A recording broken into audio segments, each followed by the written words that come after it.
Hello, welcome back to another video. Please consider giving us a like. Let's get started. Sherlock Holmes and the Curious Case of Mr. Hargrave. Chapter 1. The Golden Hand Society. It was on a brisk October morning in the year 1887 that the adventure truly began. I had been seated by the fire at our comfortable quarters on Baker Street, enjoying the quietness of the hour and the soothing aroma of my coffee.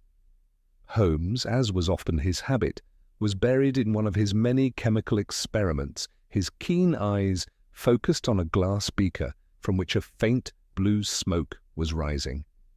The morning's Post and a collection of newspapers lay unopened on the table, for when Holmes had the scent of an intellectual pursuit, all else was forgotten. We had not long been at our respective occupations when a brisk knock at the door announced the arrival of a visitor. Mrs. Hudson, our long-suffering landlady, ushered in a most remarkable figure, a stout gentleman perhaps in his late 40s, whose face was rendered striking by a mane of bright golden hair. His expression was one of deep anxiety, and as he removed his hat and gloves, I noted the trembling of his hands. "This is Mr. Jabez Hargrave," Mrs. Hudson announced, before retreating to the safety of her kitchen. "Pray take a seat, Mr. Hargrave," said Holmes, waving a hand toward a chair. "Your distress is evident, and I trust that Dr. Watson and I may be of some assistance. Please proceed with your story." The gentleman settled himself, though he seemed somewhat embarrassed by the scrutiny of Holmes's piercing grey eyes. "Mr. Holmes, Dr. Watson," he began, "I find myself in a most unusual and troubling situation, one that I could never have anticipated. It concerns a society to which I was, until recently, a member, the Golden Hand Society." Holmes raised an eyebrow. "Golden Hand Society? A curious name." "Indeed, sir. The society was, as it claimed, an organization created for men of distinctive golden hair, such as my own. About 2 months ago I saw an advertisement in the newspaper offering employment to men of this particular characteristic. It promised good pay, £4 a week, and required nothing more than the copying of pages from an encyclopedia for a few hours each day." "And you applied?" asked Holmes, leaning forward with interest. "I did, sir. My assistant at the pawn shop I run, Vincent Spaulding, had spotted the advertisement and urged me to respond. He was quite insistent, saying it was an opportunity not to be missed. The pay was more than generous for the little work required, so I applied at the address provided and was accepted without much ado." Holmes steepled his fingers. "And what precisely did this employment entail?" "Each morning I would report to a small office at the address in the advertisement. There I was shown to a desk and provided with volumes of an encyclopedia to copy by hand. There was no one else in the room save the clerk who oversaw my work. This continued for 8 weeks without interruption. Then yesterday I arrived at the office to find it locked and a sign on the door reading, 'The Golden Hand Society is dissolved.'" Holmes's eyes gleamed with curiosity. "And what prompted you to seek my assistance, Mr. Hargrave?" "Well, sir," Hargrave said, shifting uncomfortably, "the entire affair now seems rather peculiar. Why would a society pay me so handsomely for such a mundane task, only to dissolve without notice? And there is another matter that troubles me. My assistant, Spaulding, seemed far too eager for me to take this job. It is almost as though he wished me to be absent from the pawn shop." Holmes rose and began to pace the room, his hands clasped behind his back. "Your instincts, Mr. Hargrave, are sound. The circumstances are indeed most unusual, and I suspect there is more to this matter than meets the eye. Tell me, where is your pawn shop located?" "On Coburg Street near the City and Suburban Bank." Holmes halted abruptly. "City and Suburban Bank, you say? Interesting, very interesting indeed. Watson, I believe this warrants our immediate attention. Mr. Hargrave, you may rely upon us to uncover the truth behind your curious society." With that, the stage was set, and we prepared to follow the threads of a mystery that would prove as thrilling as it was sinister. Little did I know as I donned my coat and hat that this case would lead us into the heart of one of the most cunning schemes we had yet encountered. Chapter 2. The Pawnshop and the Assistant. The following day, Sherlock Holmes and I set out for Coburg Street to visit Mr. Jabez Hargrave's pawnshop. The air was crisp, and a thin mist lingered over London's bustling streets as we made our way through the maze of carriages, pedestrians, and street vendors. Holmes was in excellent spirits, his keen mind evidently engaged by the peculiar details of the case. Coburg Street itself was an unremarkable lane of modest shops and lodgings, though its proximity to the city and suburban bank lent it a certain air of importance. Mr. Hargrave's establishment was a small, tidy shop with a weathered sign reading Hargrave and Company, pawnbrokers hanging above the door. Inside, the shop was dimly lit, its shelves crowded with the usual array of second-hand goods, watches, jewellery, musical instruments, and the occasional peculiar trinket. Behind the counter stood a man who immediately drew my attention. He was short, stocky, and clean-shaven, with a bald head that gleamed under the flickering gaslight. His manner was brisk but deferential, and his sharp eyes darted about the room as though noting every detail. "Good day, gentlemen," he said, bowing slightly. "You must be the visitors Mr. Hargrave mentioned. My name is Vincent Spaulding. How may I assist you?" Holmes regarded Spaulding with an expression of polite indifference, though I could see his sharp eyes taking in every feature of the man. "Indeed, Mr. Spaulding," he said. "I understand you encouraged Mr. Hargrave to join the Golden Hand Society, a most interesting organization by all accounts." Spaulding smiled, though there was a hint of wariness in his expression. "It seemed like a fine opportunity for Mr. Hargrave, sir. £4 a week for a few hours' work. Who wouldn't take it? A shame it ended so abruptly." "Quite," said Holmes. He glanced around the shop, his gaze lingering on a patch of floor near the counter. "And how have things been at the shop during Mr. Hargrave's absence? I trust you have managed well enough." "Oh, yes, sir," Spaulding replied, his tone cheerful. "Business has been steady, though not without its challenges. We recently had some repairs done, a leaky gas pipe, you see, but all's well now." "A leaky gas pipe, you say?" Holmes's voice was mild, but I recognized the subtle shift in his tone that indicated interest. "And where was this repair carried out?" Spaulding gestured to the rear of the shop. "Just there, sir. We had to pull up a few floorboards to fix it, but it's all been put back in order." Holmes nodded thoughtfully and turned to Mr. Hargrave, who had been standing quietly by the counter. "Mr. Hargrave, may I have a look at the area in question? Purely a matter of curiosity, you understand." Hargrave hesitated, glancing at Spaulding, who gave a small nod. "Of course, Mr. Holmes," Hargrave said. "This way." We followed Hargrave to the rear of the shop, where a section of the floor had indeed been recently disturbed. The boards had been replaced, but the work was crude, and a faint smell of earth lingered in the air. Holmes crouched down and ran his fingers over the boards, then tapped them lightly with the handle of his walking stick. "Hollow," he murmured, his expression inscrutable. "What was that, sir?" Spaulding asked, his voice a shade too casual. "Nothing of consequence, Mr. Spaulding," Holmes replied smoothly. He straightened and dusted off his hands. "Now, Mr. Hargrave, would you be so kind as to show me the remainder of your premises?" Hargrave complied, leading us through the shop and into a small office at the back. Holmes examined every corner with meticulous care, his sharp eyes noting details that escaped my more pedestrian gaze. At last he turned to Hargrave with a satisfied smile. "I thank you for your patience, Mr. Hargrave," he said. You have provided me with much to consider.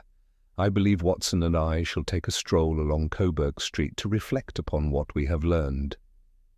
We bid farewell to Hargrave and Spaulding, stepping out into the bustling street. As soon as we were out of earshot, Holmes turned to me with a gleam in his eye. "Well, Watson," he said, "the game is afoot. There is more to Mr. Spaulding than meets the eye, and I have little doubt that the dissolution of the Golden Hand Society is but the beginning of a most intriguing case. Let us see where this trail leads us." Chapter 3. The Empty Office. Holmes was uncharacteristically silent as we strolled down Coburg Street. His head was slightly bowed, his hands clasped behind his back, and his sharp eyes flitted from one detail of our surroundings to another. I had grown accustomed to his contemplative moods and knew better than to disturb him when his mind was engaged upon some intricate train of thought. Finally, as we reached the corner of the street, Holmes stopped abruptly. "Watson," he said, his voice low but tinged with excitement, "the pieces of this puzzle are beginning to align. The question remains whether we are dealing with a singular act of deception or a larger, more insidious scheme." "And what have you deduced so far?" I asked, eager to learn his thoughts. "Consider the facts," he said, gesturing for me to follow him down a quieter lane. "A respectable tradesman like Mr. Hargrave is drawn away from his shop by a ludicrously generous offer of employment, one that ultimately proves to be a sham. Meanwhile, his assistant, Vincent Spaulding, remains behind with ample opportunity to engage in mischief. The recently disturbed floorboards and Spaulding's evasive manner suggest some subterranean activity. It would not surprise me if this case connects directly to the neighbouring premises." "The bank!" I exclaimed, understanding at once. "Precisely, Watson. The City and Suburban Bank lies but 2 doors away, and its vaults are renowned for housing significant reserves of cash and gold. Were one to tunnel beneath Hargrave's shop, the vault would be a tempting target indeed." Holmes quickened his pace, and I struggled to keep up as he made his way to the bank. It was an imposing structure of stone and wrought iron, its facade exuding the air of solidity and security that its clientele no doubt relied upon. Holmes entered confidently, and we were soon ushered into the presence of Mr. Merryweather, the bank manager, a portly gentleman with an air of genial affability. "Mr. Holmes," Merryweather said, shaking hands, "this is an unexpected honour. To what do I owe the pleasure?" "Mr. Merryweather," Holmes replied, "I fear your vault may be the target of a most audacious robbery. I would request your cooperation in verifying the security of your premises." Merryweather's jovial expression faded. "A robbery, you say? Surely not. Our vault is one of the most secure in London." "I do not doubt its fortifications," Holmes said, "but fortifications are of little use against an enemy who approaches from beneath."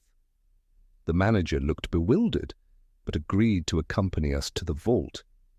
We descended a narrow staircase, passing through several heavy doors and iron gates, until we stood within the heart of the bank's treasure chamber. The vault was a cavernous room lined with iron safes and stacked with wooden crates and bags bearing the bank's insignia. Holmes walked the perimeter slowly, tapping the floor with his walking stick at regular intervals. At one corner of the room, his tapping produced a faintly hollow sound, and he crouched down, his expression one of intense concentration. "There is a tunnel beneath this floor," he declared, "and I would wager it leads directly to the pawn shop on Coburg Street." Merryweather looked aghast. "You can't be serious. The audacity of such a scheme, it's unthinkable." "Unthinkable perhaps, but entirely plausible," Holmes replied. "I recommend that we set a trap for these criminals tonight. They will not expect their plan to be uncovered, and we shall catch them in the act." Merryweather, though shaken, agreed to Holmes's proposal. Arrangements were made for the police to assist in the operation, and Holmes and I returned to Baker Street to prepare for the evening's stakeout. As we sat by the fire that evening, I could not help but marvel at Holmes's ability to deduce so much from so little. Holmes, I said, you have uncovered a conspiracy with scarcely any tangible evidence. How do you manage it? My dear Watson, he replied, a faint smile playing upon his lips, when you have eliminated the impossible, whatever remains, however improbable, must be the truth. In this case, the clues were scattered, but not beyond comprehension. Tonight we shall see if my hypothesis is correct. Little did I know then that the events of the night would exceed even Holmes's expectations, and that the Golden Hand Society would reveal itself as a far more sinister enterprise than we had imagined. Chapter 4. A Midnight Stakeout. It was just past 9 o'clock when Holmes and I arrived at the City and Suburban Bank, ready to commence our midnight vigil. The streets were quiet save for the occasional clatter of a hansom cab or the faint echo of distant laughter. Mr. Merryweather, the bank manager, met us at the entrance, his earlier affability replaced by an air of nervous determination. "I must say, Mr. Holmes," Merryweather began as he led us down to the vault, "this whole affair feels most extraordinary. The idea that criminals would dare to tunnel beneath my bank, it beggars belief. Yet it is precisely this audacity that makes their scheme so dangerous," Holmes replied calmly. "These men rely on the assumption that such a plan would appear too far-fetched to be real. It is our duty to prove them wrong." The vault was much as we had left it earlier that day, its iron walls and locked safes exuding an air of impenetrable security. Holmes had arranged for 2 police constables, both plain-clothed, to join us in the chamber. They stood silently by the door, their presence lending a sense of gravity to the proceedings. Holmes himself seemed almost languid as he seated himself upon a crate near the centre of the room. "It is a matter of patience now," he said, striking a match to light his pipe. "Our adversaries will act under cover of darkness, confident in their secrecy. All we must do is wait." For several hours the vault remained utterly silent, save for the faint ticking of a pocket watch in Merryweather's waistcoat. My own nerves, though steady, were beginning to fray under the oppressive stillness.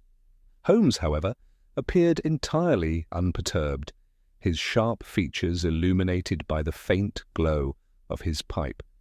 It was nearing midnight when Holmes suddenly straightened in his seat, his keen ears catching something I could not yet hear. He raised a finger to his lips, motioning for silence. A moment later I heard it too, a faint scraping noise as though someone were moving earth and stone. "They are coming," Holmes whispered, his eyes gleaming with anticipation. "Stay close, Watson, and be ready to act." The sound grew louder, accompanied by the occasional muffled thud. Then, without warning, a section of the vault floor began to shift. A thin crack appeared in the stone, widening slowly until a piece of the floor was lifted away, revealing a dark hole beneath. A man's head emerged from the opening, his face illuminated by the dim light of a lantern he carried. It was Vincent Spaulding. Holmes sprang to his feet, his voice ringing with authority. "That will do, Mr. Spaulding, or should I say, John Clay, your game is up." Spaulding, or John Clay as Holmes had called him, froze, his expression shifting from surprise to cold calculation. He glanced at the vault's occupants, clearly assessing his chances of escape. Behind him, another figure began to emerge from the tunnel. "Back into the hole," Clay barked at his accomplice, but it was too late. The police constables seized both men before they could retreat, dragging them fully into the vault. The second man, a burly fellow with a sullen expression, offered no resistance, but Clay's face twisted into a wry smile. "Well played, Mr. Holmes," he said, dusting off his coat as though the circumstances were merely inconvenient. "I had heard of your reputation, but I confess I did not expect you to best me quite so handily." Holmes regarded him with a mixture of amusement and disdain. "Your arrogance was your downfall, Mr. Clay. A simpler scheme might have succeeded, but you overreached." As the constables secured the prisoners, Merryweather examined the tunnel with a mixture of awe and horror. "This is astounding," he said. "They've dug all the way from Hargrave's pawn shop. The sheer effort required. How did you deduce it, Mr. Holmes?" Holmes smiled faintly. "Observation and inference, Mr. Merryweather. The disturbed floorboards at the pawn shop, the proximity of the bank, and the suspicious behavior of Mr. Spaulding all pointed to the same conclusion. Once the facts aligned, the rest was elementary." Clay, now shackled, chuckled softly. "You may have won this round, Mr. Holmes, but the game is never truly over." "We shall see," Holmes replied, his tone cool. "For now, the law will take its course." As the prisoners were led away, I could not help but marvel at Holmes's brilliance. What had begun as a seemingly trivial case had revealed itself as a plot of remarkable cunning, thwarted by the relentless logic and sharp intellect of my friend. The night air was crisp as we emerged from the bank, and Holmes, as ever, was already lost in thought, his mind undoubtedly turning to the next mystery that awaited him. Chapter 5. Uncovering the Depths. The arrest of Vincent Spaulding, revealed as the notorious criminal John Clay, and his accomplice had brought the central players of the plot into custody. But the matter was far from over. Sherlock Holmes was never content with merely apprehending the guilty. He sought to uncover every layer of their schemes, leaving no detail unexplored.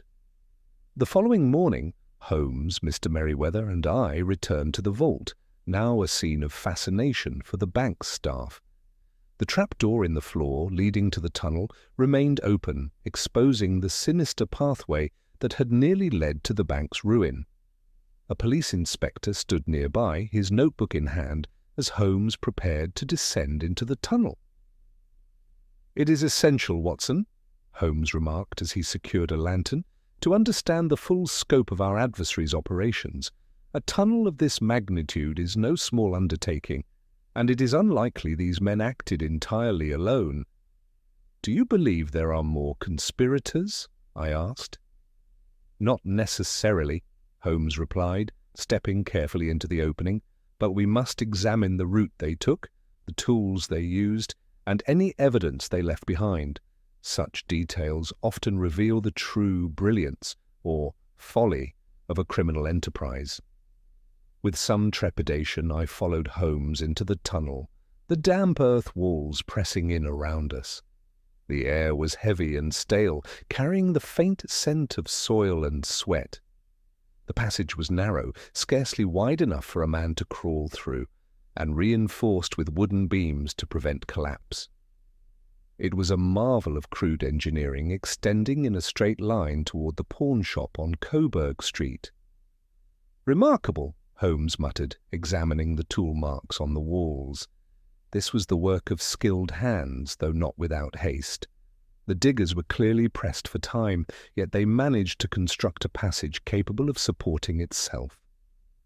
He knelt to inspect a discarded spade, its blade worn and dulled. Standard equipment, likely procured from a nearby tradesman. These men operated with precision, but their arrogance betrayed them. They believed no one would suspect their activities. As we continued, the tunnel sloped upward, ending beneath a trapdoor that opened into the back room of Hargrave's pawnshop. Holmes paused before ascending, his keen eyes scanning the area.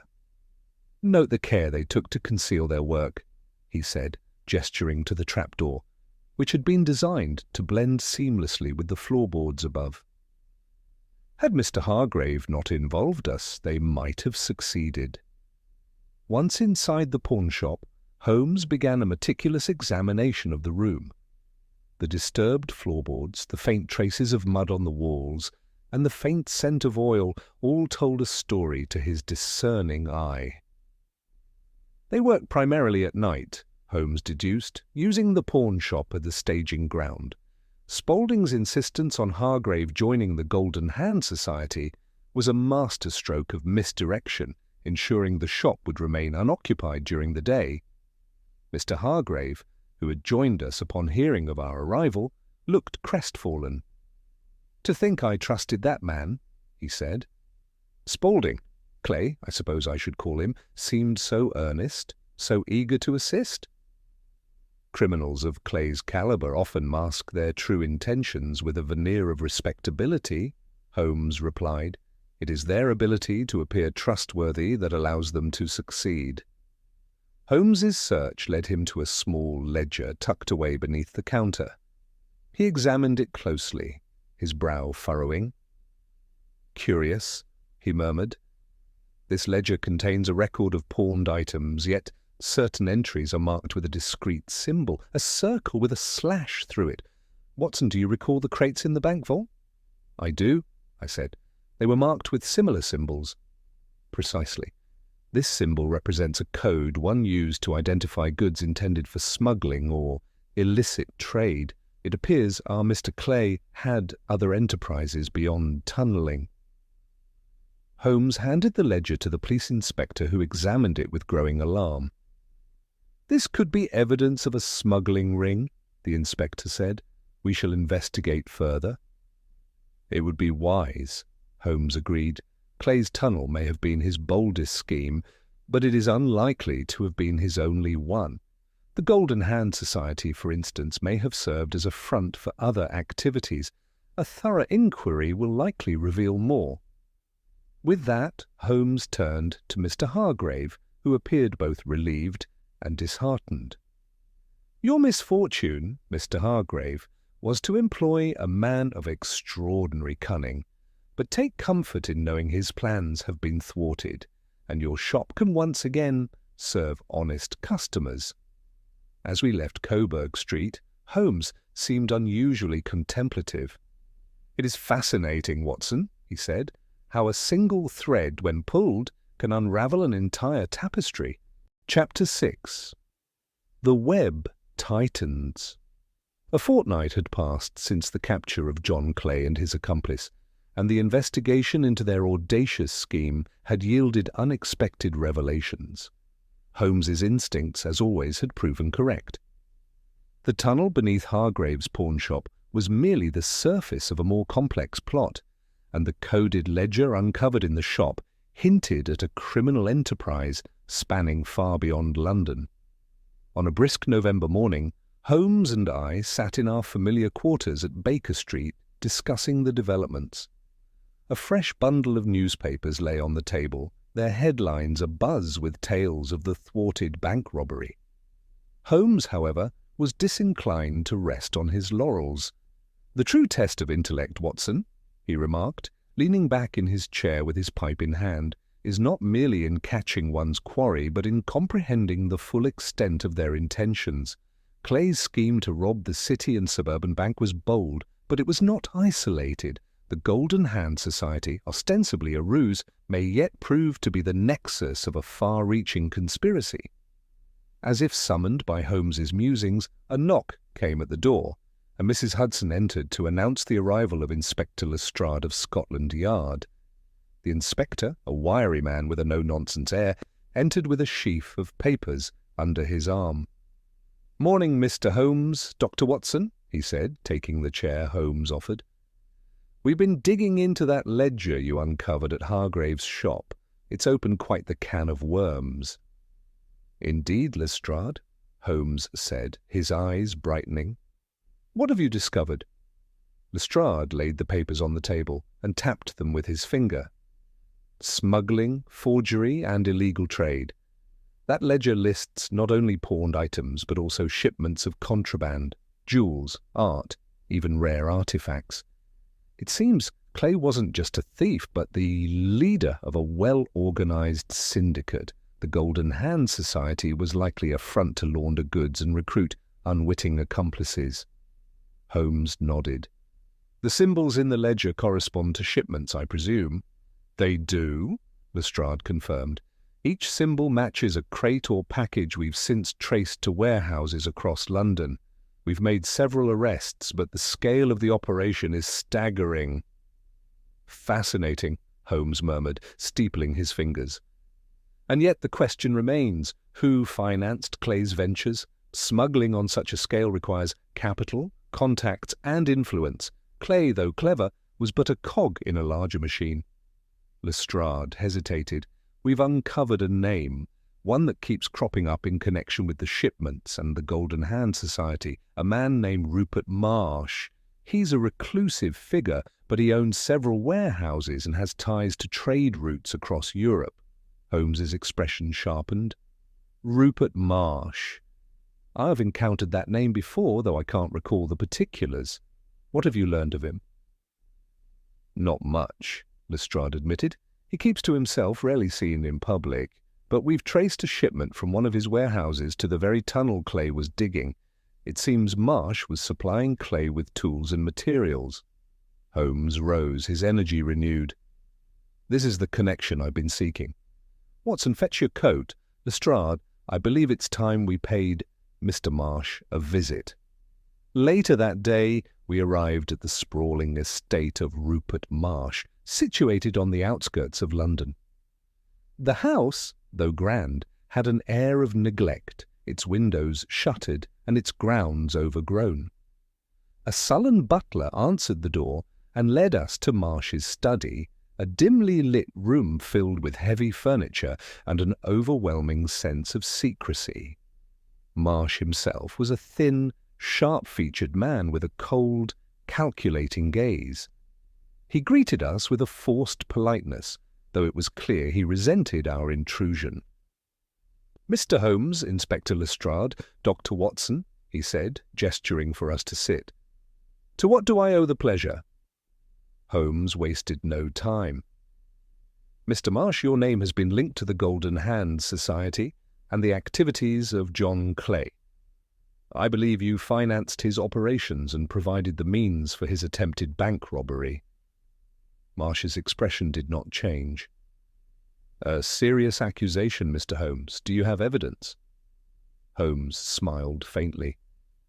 "Not yet, but I will. Your warehouses, your trade routes, and your connections to Clay suggest a deep involvement. The ledger from Hargrave's shop provides enough to warrant further investigation." Marsh leaned back in his chair, his steely gaze unflinching. "You are welcome to investigate, gentlemen. You will find nothing." As we left the estate, Holmes's mood was contemplative. "Marsh is a formidable opponent, Watson," he said, "but his composure betrays him. He knows we are close to the truth, and that knowledge will be his undoing. The game is not yet over."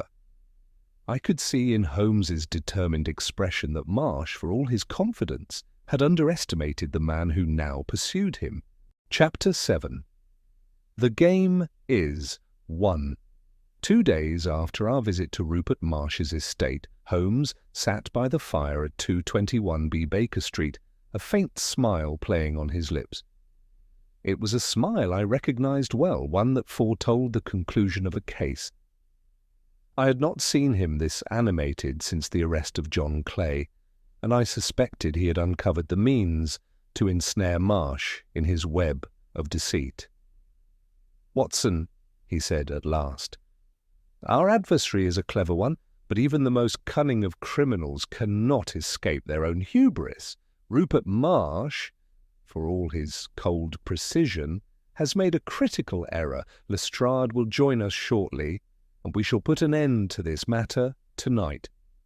"What have you discovered?" I asked eagerly.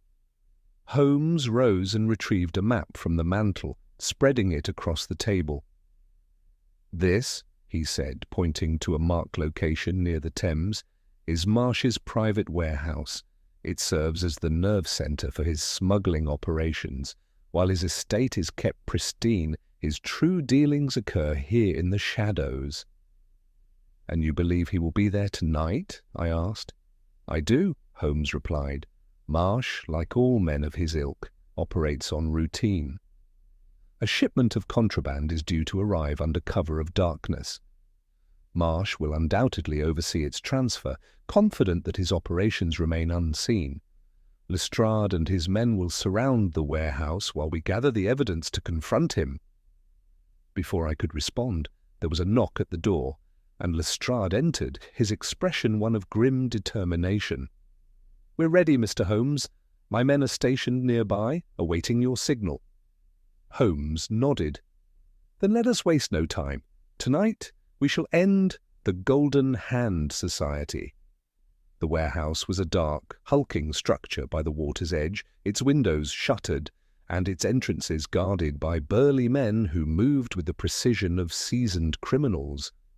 Lestrade's constables, hidden in the shadows, waited silently as Holmes, Lestrade, and I crept closer.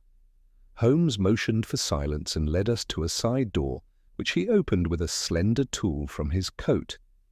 Inside, the air was heavy with the scent of oil and damp wood. Stacks of crates filled the room, each bearing the same coded symbols we had seen in the ledger. Lanterns hung from beams, casting flickering light over the scene. Voices echoed from a chamber deeper within the warehouse.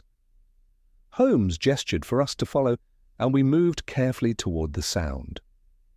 There, in a large open space, stood Rupert Marsh, flanked by several of his men. He was examining a ledger while issuing orders in a low, commanding voice. Holmes stepped forward, his voice cutting through the room like a blade. "Mr. Marsh, I believe your smuggling operation has reached its conclusion." Marsh froze, his cold eyes narrowing as he turned to face us. "Holmes," he said, his voice steady but tinged with annoyance, "I warned you that your interference would yield nothing." "And yet here we are," Holmes replied, his tone even. "The evidence is all around us, the coded crates, the contraband shipments, and your own presence here tonight. Lestrade, if you would." At Holmes's signal, the constables burst into the room, their whistles shrieking as they rounded up Marsh's men. Marsh himself made no attempt to flee, but stood with an air of resigned contempt. "You may have disrupted my operations, Mr. Holmes," he said coolly, "but you will find no traceable connection to me. My hands are clean." "On the contrary," Holmes said, stepping closer, "your hands are dirtier than you care to admit. The ledger you hold contains the very proof you seek to deny, entries in your own hand detailing shipments and payments. It will serve as the crown jewel of your conviction." Marsh's composure faltered, his lips tightening as he realized his error. The ledger, in his own meticulous handwriting, was indeed damning. Lestrade, now holding the incriminating document, nodded. "This will do nicely, Mr. Holmes. Marsh, you're under arrest." As the constables led Marsh and his men away, Holmes turned to me with a satisfied smile. "Another piece of the puzzle falls into place, Watson. The Golden Hand Society was not merely a front for Clay's schemes, but a cornerstone of Marsh's empire. Its dissolution marks the end of their reach." Later, as we sat by the fire at Baker Street, Holmes reflected on the case. "What fascinates me, Watson, is the audacity of men like Marsh and Clay. They build castles of deception, each layer designed to shield the truth. Yet in the end, a single thread, a hollow flaw, a coded ledger is enough to unravel it all." "And once again, your deductions have prevailed," I said. Holmes smiled faintly. "The truth, Watson, is a patient companion. It waits to be found, and when it is, it shines brighter than any lie. Now let us turn our minds to the next mystery, for the world is never short of them." And with that, the case of the Golden Hand Society came to its rightful conclusion, another triumph for my remarkable friend Sherlock Holmes. The end. Thank you so much for watching. I hope you liked the story. If you did, please consider subscribing to my channel. I put a lot of effort and dedication in writing these stories. See you in the next video.